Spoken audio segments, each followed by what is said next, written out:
Hey guys, so a few weeks ago I was watching George Floyd's, the Derek Chauvin's case, and I was watching some of the testimony regarding the arrest and death of George Floyd and the day he was killed. And it made me reflect back on my own confrontations with police as a black man in this country. And most recently, all my confrontations with police regarding traffic stops have been positive, right? Compared to what they could have been, had I been maybe a few shades darker or didn't have ID on me or whatever, right? The underlying theme I always say in my videos is that when it comes to black people at traffic stops and white people at traffic stops, or people of color at traffic stops and white people, right? It's not black and white, it's white and everyone else, right? Everyone else, we have to show ID. We have to prove what is ours, right? Or we get pulled out the car and dragged some off to jail, right? Or arrested on the spot. No questions asked. Don't believe me? Look at YouTube. List as long of videos of that happening, right? Most recently in Virginia with the black military officer that was driving his new car home. Now, my incident with the police that I reflected on regarding me, my wife's car, and it was one of those things where if I was white, it would never have happened. I would have not wasted 20 minutes to 30 minutes of my life simply trying to prove that the car was mine and me, I am legit. I don't have any warrants, and I belong where I belong, right? I live here. I'm not from out of town. The cop looked at my ID and said, "You're from out of town." My address, 5 minutes down the road, the same road. It's one road that goes up and down where I live. 5 minutes up the road from where I live, right? Same freaking road. I'm from out of town. No, I'm not from out of town. I live here. I pay taxes here, right? So I have to prove the car is mine, and I have to prove or somehow let him believe that I belong, where I live, where I work and pay taxes, right? It's frustrating, right? And honestly, I could complain about that, but it's not the most negative thing that could happen. Recently, in the town we live in, a friend of mine is doing grand jury duty for this month, and a lot of stuff he's coming back and saying to me, I'm like, oh, what's going on? We talk all the time. Actually, it's a neighbor of mine. And Friday night, we were drinking beers in the backyard, just hanging out. And he's like, yeah, interesting case, right? Because I'll break it down for you, right? Where we live, it's part of a county, but my zip code, not necessarily my zip code, but the series of zip codes around my zip code it's not the wealthiest part of this county, right? And a lot of the crime, well, as he's telling me, a lot of the petty crimes happen around our zip code. Not exactly where we live, but you get the gist. Like on our side of the tracks, basically. A lot of the crimes happen outside of the 3 mile of where we live. One of the interesting things last night he came, a lot of his petty gun crimes, petty theft, that kind of stuff. Interesting thing he said is the first traffic kind of stop thing that he's had to sit panel on as a grand juror. He said, Olaf, listen to this story. It's like Friday night last year, 4th of July weekend or Memorial weekend or something like that. Woman hits a guy on a motorcycle. She's driving a Ford SUV, not even a big one, like Ford Explorer or Jeep Cherokee SUV. It's like a mid-size SUV, right? It's like 1 a.m. at night, between 1 and 2 a.m., right? Don't know where she's coming from. I don't think that details come up. But she hit this guy making a right turn. She hits the guy. In America, we drive on the left side, so when you make a right turn, there's a blind spot there in her defense. She hits the guy on the motorcycle. Hits him so hard, the guy was in hospital for a month, right? He broke something in his back, and he had something in his neck that got sprained, right? On a motorcycle, she hit him, kept going. The same night, I'm not sure where she's driving from to where she lived, the cops pulled her over twice right? Her headlights were not on. The first time she ran a stop sign, it's like she's making a left turn and she didn't stop. She just turned, she ran a stop sign. Cops pulled her over, right? The police weren't even there. Cops were white. The perpetrator was white female. What's going on? Your headlights aren't on. You ran a stop sign. Not even making this up. This is exactly what happened. It's 1:30 a.m. Someone just ran a stop sign without headlights on, in an SUV that was banged up on one side apparently. Officer, I have to go to the bathroom. I have to poop. I have to take a shit. That's why I ran the stop sign. I'm trying to get home. Sorry, I won't do it again. All right, go right on ahead. He let her go, right? Moments later, right? I'm not sure how far she's driving because the accident, she hit the guy in where we live, and that's in this town. And she lives in this town. Second time the police stopped her. Few minutes later, she gets stopped again by another separate set of police officers, all white. Miss, your headlights are off.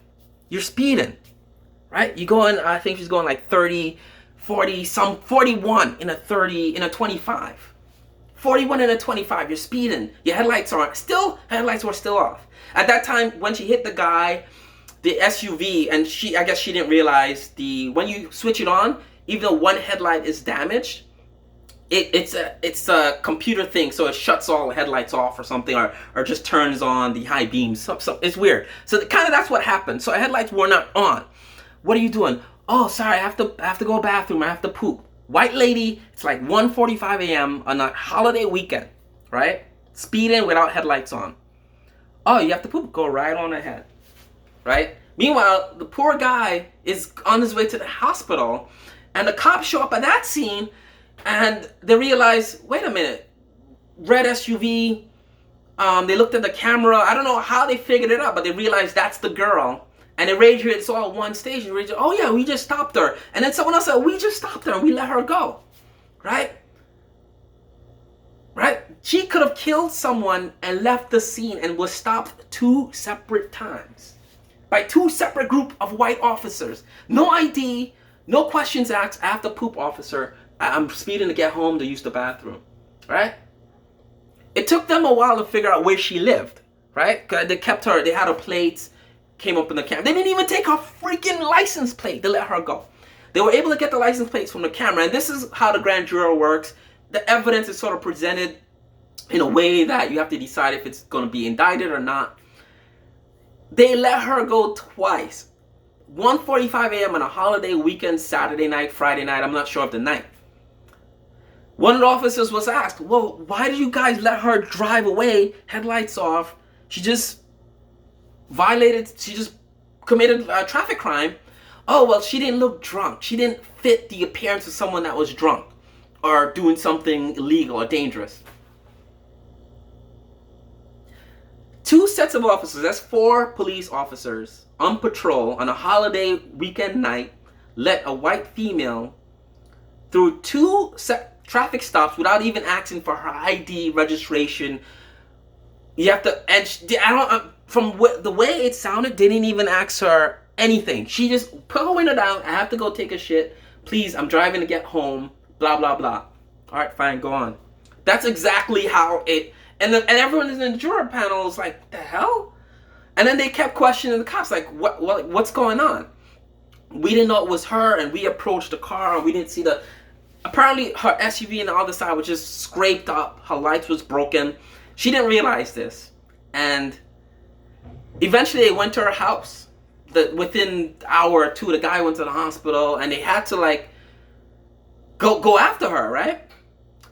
They get to the house. It gets better, right? The dad, she doesn't even come out the house. The dad comes and say, my daughter's in the bathroom. Give her a minute. Could you wait?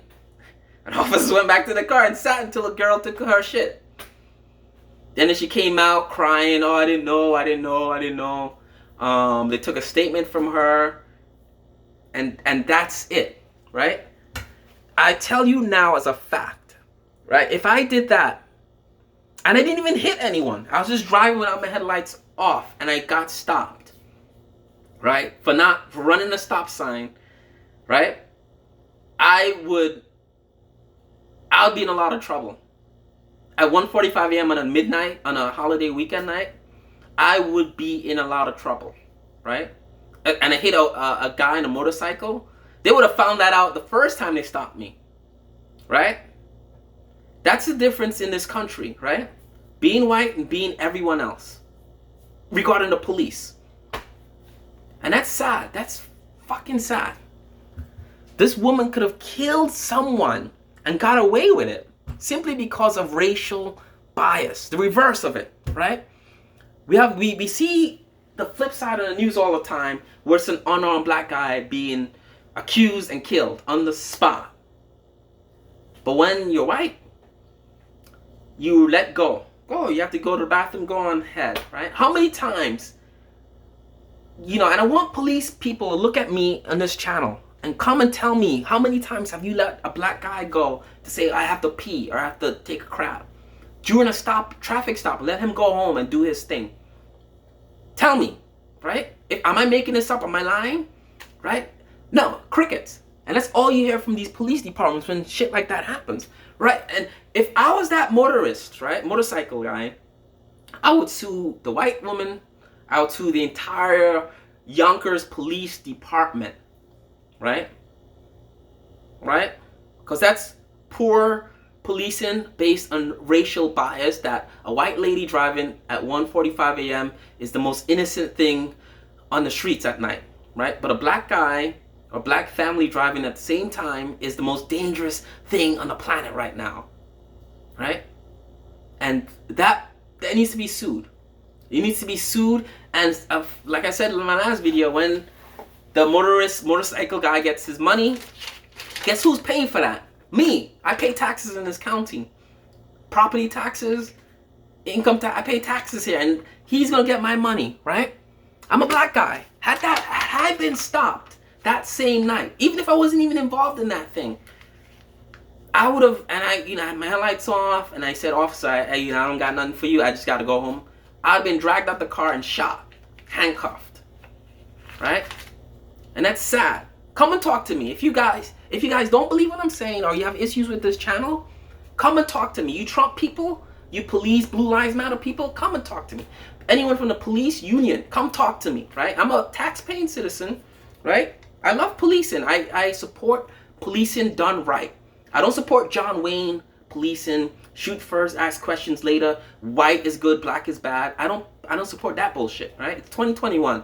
It's not the 1950s or 1940s anymore. It's not Dukes of Hazzards anymore, right? It's not the good old boy days anymore, right? It's a new era in this country. Come and talk to me. You tell me why you think I'm wrong or why I shouldn't be angry, right? It's going to be crickets. It's going to be no comments down below from anyone in law enforcement, anyone from Donald Trump's party, anyone from the Republican Party, anyone from the Blue Lives Matter bullshit movement, right? You guys are bullshit movement, right? All you Blue Lives Matter people do is come out to respond to Black Lives Matter protests, right? And this year it's been crickets. No Blue Lives Matter people. I haven't seen a peep, right? Right? BLM's been marching again for Dwante Wright. Jesus Christ, I know next week is going to be something else. But Blue Lives Matter people, quiet this year, right? After the Capitol riots, you guys are quiet, right? Right?